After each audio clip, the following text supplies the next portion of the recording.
What's up, guys? Stefan, S&E's Garage. Today we're in here with the Mustang. Mustang is in the Lexus spot. And the Lexus is in the Mustang spot. But in this video, we're going to be going ahead and tackling the Silver's NEOMAX coilover install on our 2013 Mustang GT.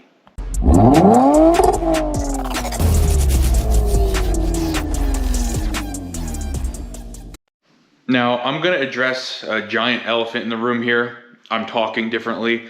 It's been about a week, but I had to do some pretty in-depth oral surgery. I had some damage done on my front lower teeth back when I was a kid. And the work that was done then was supposed to be temporary. Finally failed, and I had to get them pulled out and I had to get a bone graft done. So right now, I'm missing some teeth. It's going to be about 4 or 6 months before I can get my implants in, so we're going to have to deal with it. Sorry if I'm talking like an idiot, but it is what it is. So what we went ahead and did here is we ordered a set of Silver's NEOMAX coilovers for this Mustang GT. We did the Swift spring upgrade, and what you'll see here is they're going to come with your spanner wrenches. They're going to come with your Allen keys that you will need to install them. And they even come with some adjustable front sway bar end links. So they thought of everything when they made this kit. And like I said, we did do the Swift spring upgrade.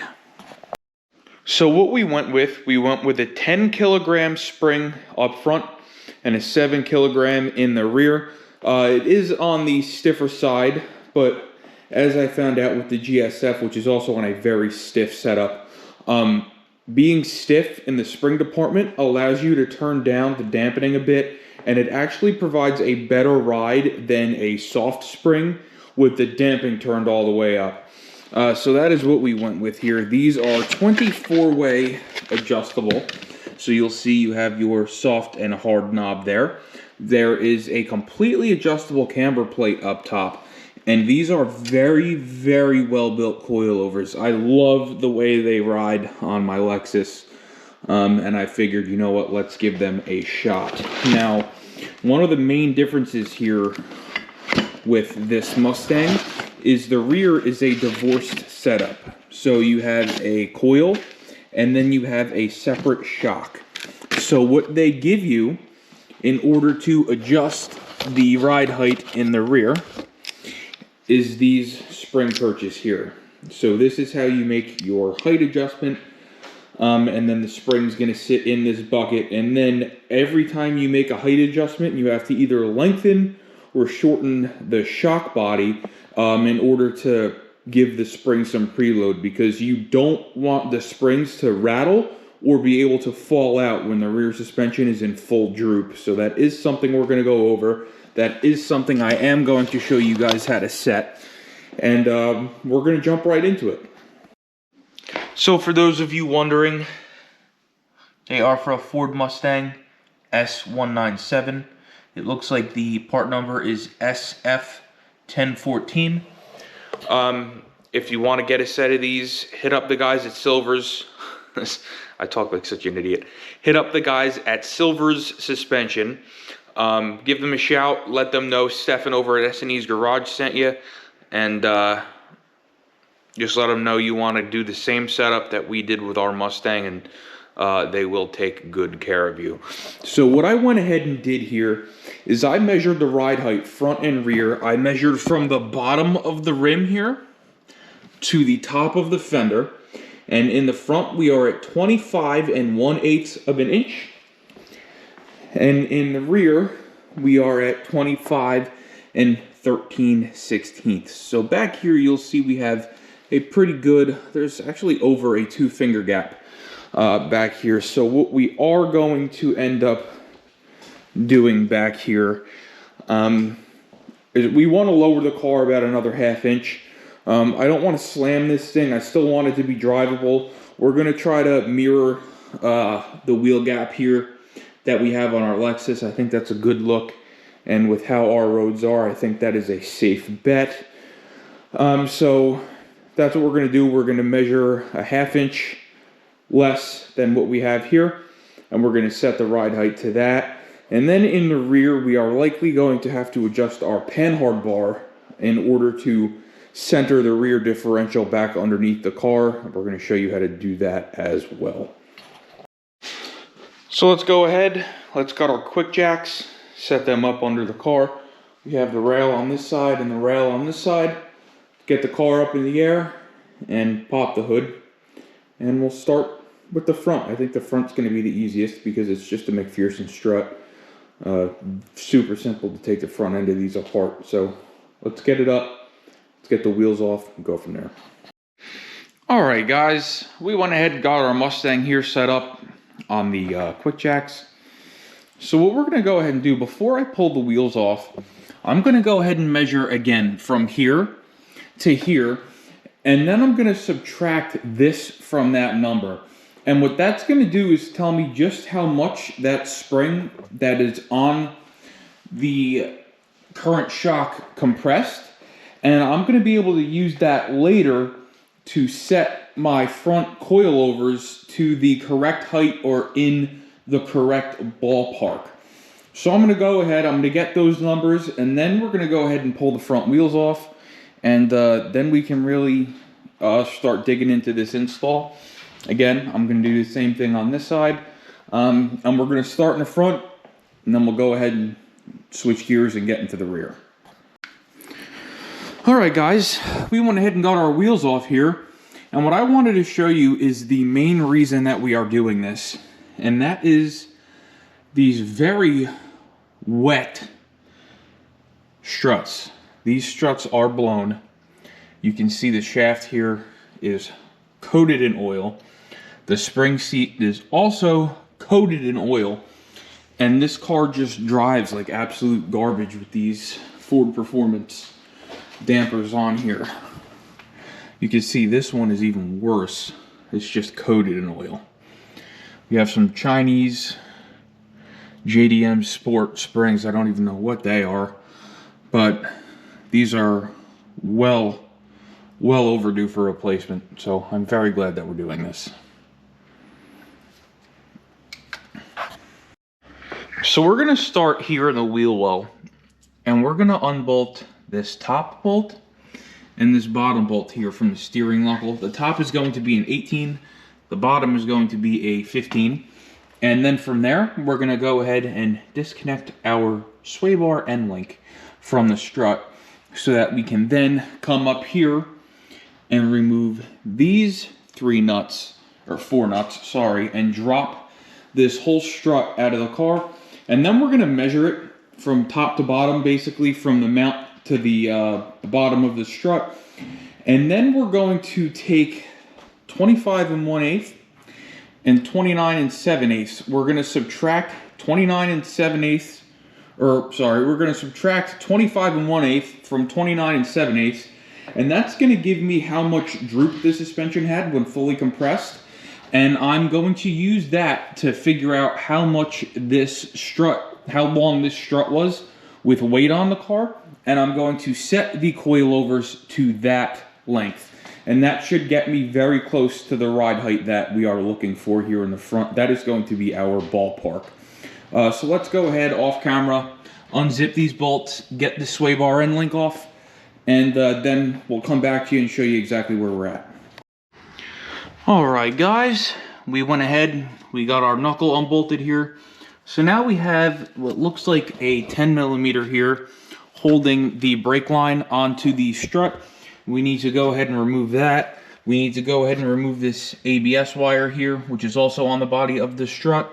And then we can take our end link off, drop this whole assembly down, and then we just have to come up here and remove it. Alright guys, so here's where we're at. That end link is disconnected from the strut.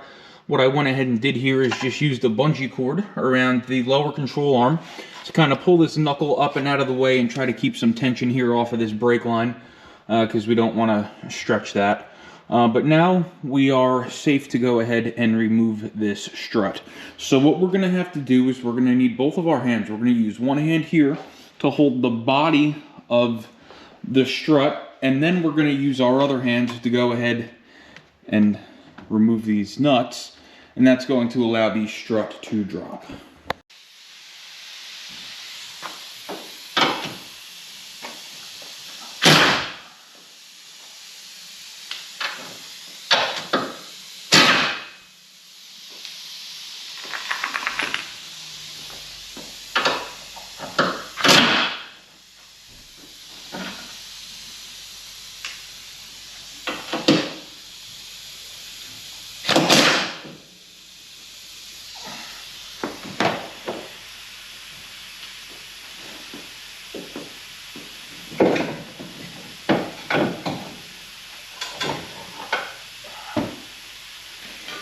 And out comes our strut. If anyone knows what kind of springs these are, they say JDM Sport on them.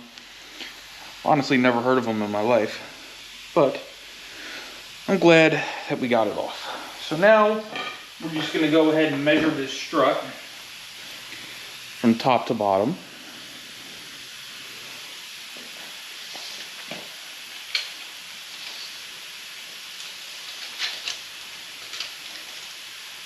And they are about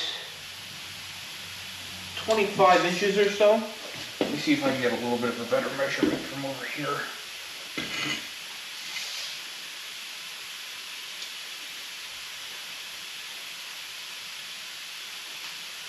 All right, they're about 24.5 inches.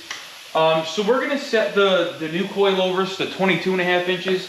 The new shocks, or the new struts and springs, are not going to compress nearly as much as these are. They're not going to have as much travel because they're stiffer springs. So I'm not anticipating them having as much droop. So we got 24.5. Let's set them to 22.5 inches, and we'll go ahead and throw one in. All right, guys, so we have the coilover pretty much installed. You're going to tighten these 4 bolts to 26 foot-pounds. One thing that I do just want to make note of here is right up here on the strut mount, you're going to see this little notch. That notch has to point out towards the fender of the vehicle. If you point it in, it's going to affect your alignment. Your caster is going to be a little bit off. It's not going to cause any major issues, but according to the service manual, that is the way they are supposed to face. So make sure when you install your coilover, you face that notch out. And that will coincide with this notch here. Not that that really means anything, but that's the way I'm doing it. That's the way the service manual says. So we're gonna go ahead and torque them down, and then we're gonna connect our knuckle here to the coilover. All right, so we just used our caliper here, and we measured the distance from the spring perch, basically, to this bottom lock collar, and we got 5.28 inches. So now we're gonna do the same exact thing to the second front coilover, and we're gonna go ahead and start over there. Now, I'm not going to install the adjustable end links until we have both coilovers installed, and at that point, we're going to adjust it until this sway bar is parallel with the frame rail of the car. That is the way you're going to want to set it. So we're going to go ahead, set this coilover to length, and then jump over to the other side. Do that, and we're going to do that off camera. You don't have to see me do this again. And then we'll show you what we're going to do with the end links. Now, one thing that I also feel I should touch on is spring preload. The guys at Silvers have informed me that anything that they sell with the Swift spring upgrade comes with the preload preset, so we don't have to touch it, which is awesome. So our preload will be set on the front end already, and we went ahead and adjusted that coil to the same length as that one. So now we're going to go ahead, like I said before, jump over to that side. All right, guys. So I went ahead and did some research here because I'm just looking at these bolts here, and I didn't like the way that bottom bolt was set up. And if we come here to the driver's side, the bottom bolt on this side is also different. So somebody at some point installed a cheap aftermarket camber kit here to adjust the camber in the front end, and they used smaller bolts in the bottom hole to do it, which is really the wrong way. you're supposed to use a cam and an eccentric that'll spin and change your camber. So I had to go ahead. I ordered 4 new nut and bolts because if I'm going to do it, I'm going to do it right. We're kind of at a standstill here. We don't need camber adjustment at the knuckle anymore because we're going to have it here at the top of the strut. I might have to grind away at some of this to be able to get to that. If I even do that, if I have to adjust camber, I could easily just drop the strut, change it, and put it back in.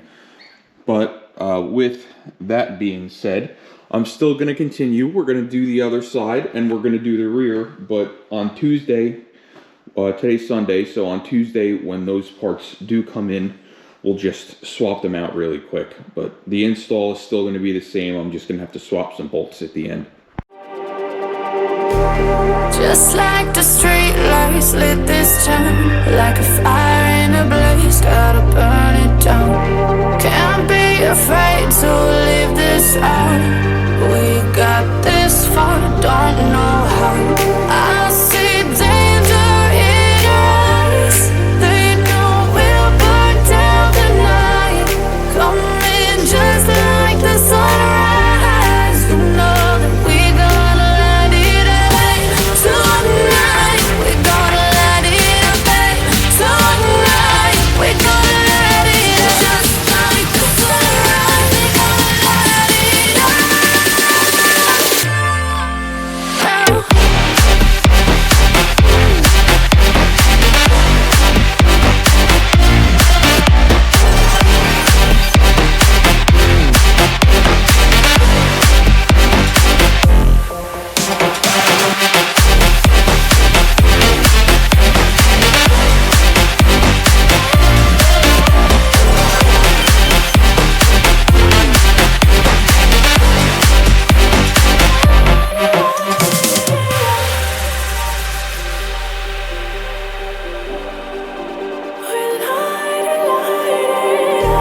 Just like a spark that's breaking out.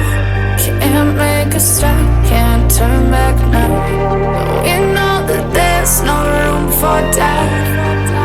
No, we can't turn back now. I see danger in your eyes. They know we'll burn down the night. Coming just like the sunrise. You know that we gonna. Alright guys, so we're done here in the front. We measured from here to the spring perch and we got 5.29 inches on both sides. We have our sway bar end links installed. The sway bar is right about, like I said, parallel to the frame rail.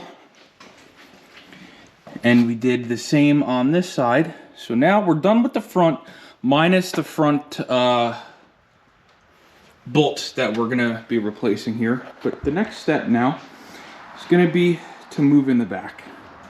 So the back is simpler but harder at the same time, if that makes sense. The shock towers are up in the trunk. So very quickly, let me just pop this trunk here. Show you what I'm talking about.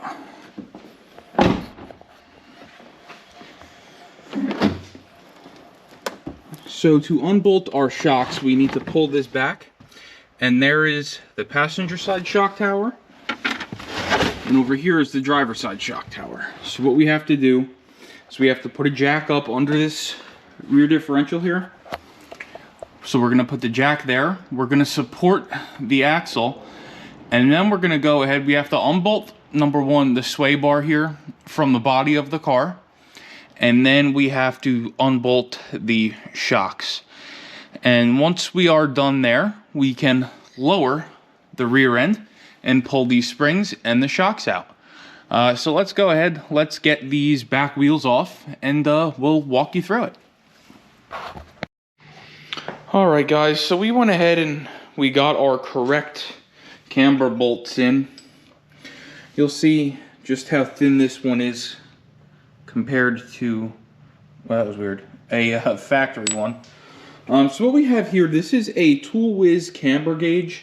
Now, I know you can't check camber accurately without weight on the car. The only thing I'm using this for is to make sure that the camber is going to be the same here on both front wheels, or axles basically, before I put everything together. So if you look here, the way it sits, we're at about 1.5 degrees of camber. It's in between the 1 and the 2. Again, this is with no weight on it. This is just to ballpark how it's going to be with weight on it. So we're going to do the same thing here. And you'll see the same thing. We are at about 1.5 degrees. Now, one other thing I can do here is there's a little adjustment nut here.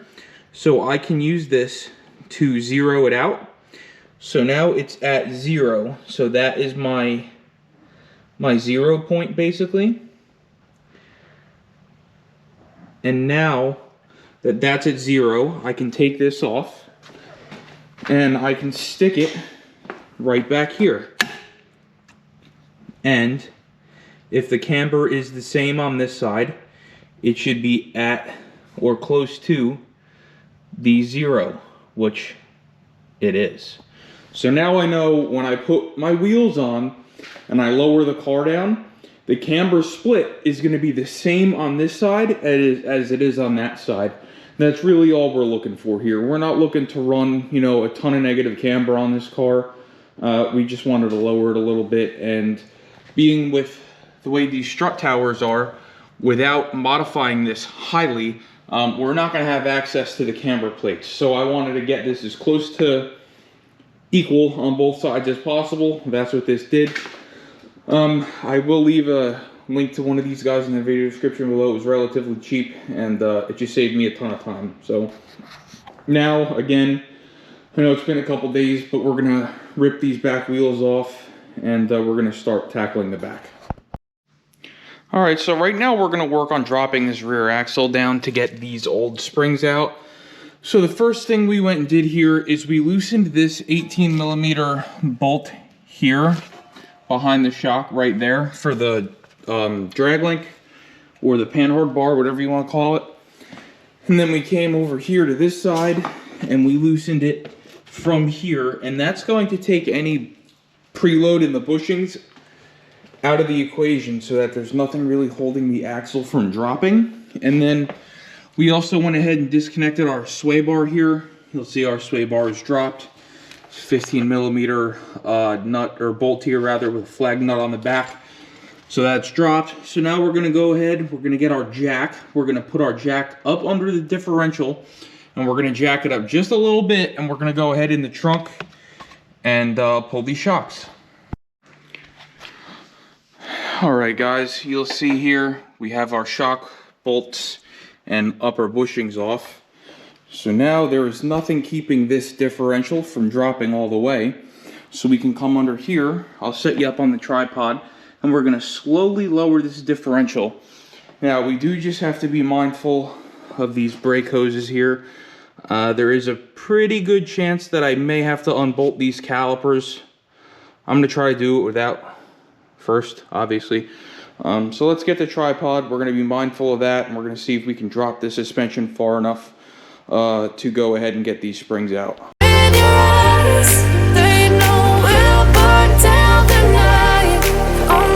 Just like the sunrise, you know that we're gonna light it up tonight. We're gonna light it up, babe. Tonight, we're gonna light it up. All right, guys. So like you just saw in that time lapse, we went ahead. We got the rear suspension out. We got our springs out. We got our shocks out. You'll see here everything is disassembled. So what we have here is our adjustable spring perch. Right now we have them adjusted to just about max height. We're going to go ahead and slide this all together. I'm not going to bother setting the spring preload yet because we are now going to get into the phase of adjusting the ride height. So let's go ahead. This is self-explanatory. These right here sit right in the perch on the differential. This one is going to go on this side over here. Okay, then we're gonna slide our springs in, and then get our shocks in and lower the car down and see how it sits. All right, guys, so here's where we're at. We got our rear shock coilover in. We have our rear springs in, and we roughly set our preload. So the way we did that is we jacked the rear axle up until the spring hit the body, and then I went one pump more just to put some tension on that spring. So you'll see here, the spring really can't rattle around much. I can still spin it, but it ain't gonna rattle. So right now what I'm gonna do, I'm just gonna loosely go ahead and start putting everything back together. And then I'm gonna lower the car down and we're gonna see how it sits. And from here is the fun part. Is a bunch of up and down, moving all around, trying to get the ride height right. So let's, I'm gonna go ahead and put that rear sway bar back up. I can put that in all the way, I'm done there. We're gonna set the ride height, and then once we get the ride height right, we can go ahead and adjust our panhard bar to recenter that rear differential under the car.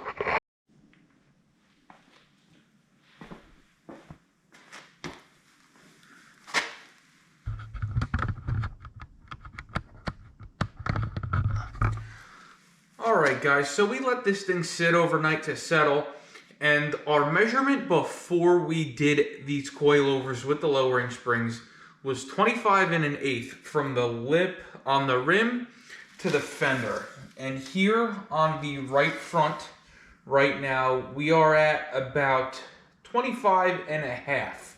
So I'd like to get it to around 25 inches. That's my goal with the front, just drop it a little bit.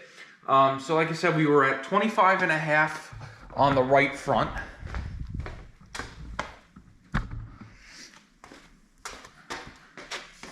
The left front, we are at right around 25 5/8. So this is gonna have to come down like 1/8 of an inch more than that side to level the car out. And then let's see how we're sitting in the rear. The rear actually looks pretty good. I don't really want to lower it too much more back here, because like I said before, we still want this to be practical. So in the rear end, right here, we are at 25 5/8, which is pretty good considering we were at 13/16 prior. So we are a little bit lower in the back. Let's check this side.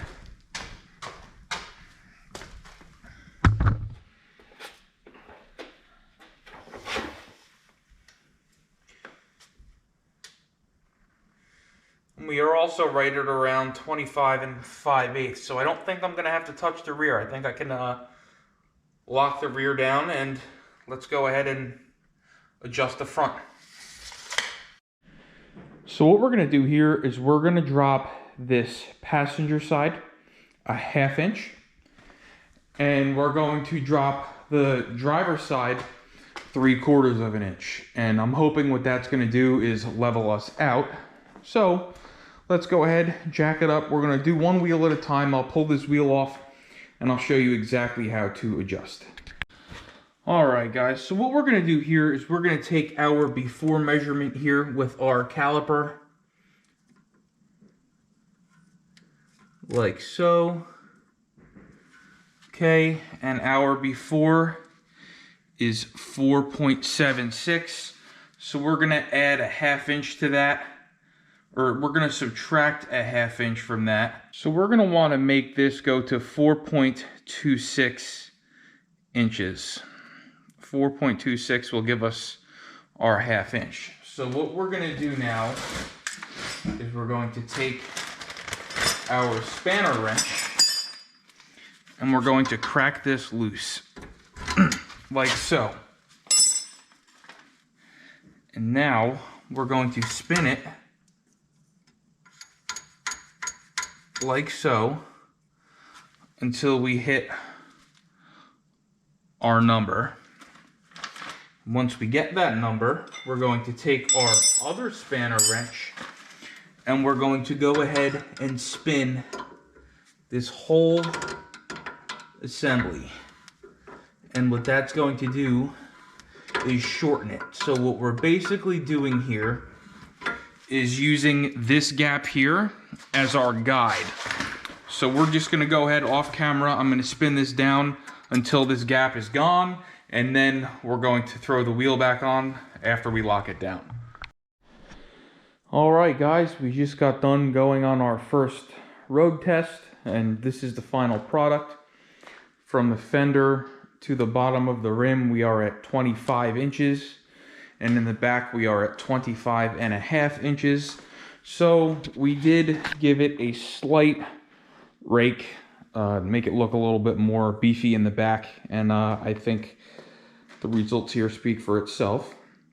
Now we did mimic the same type of stance that I induced here on the Lexus as well. It is a little bit stiff. Gonna have to get used to it. Gonna have to play with the damping a little bit, but we did purposely go with the stiffer springs. So there is always the opportunity to either go lower or go ahead and swap springs or something a little bit softer. We'll let the missus drive it and see what she thinks. This is strictly a weekend car or a car that we drive when we have a babysitter. Otherwise, it really just kind of hangs out here in the garage, and if we want to have fun with the kids, we throw the car seats in the Lexus. But with that being said, I hope this helped some of you guys. I hope you found this entertaining. I hope maybe, like I said, hopefully it helped. But please, if you like this kind of content with V8 muscle cars, whether it be the Mustang or the Lexus or the Durango outside, please like, share, and subscribe. And we will see you guys next time.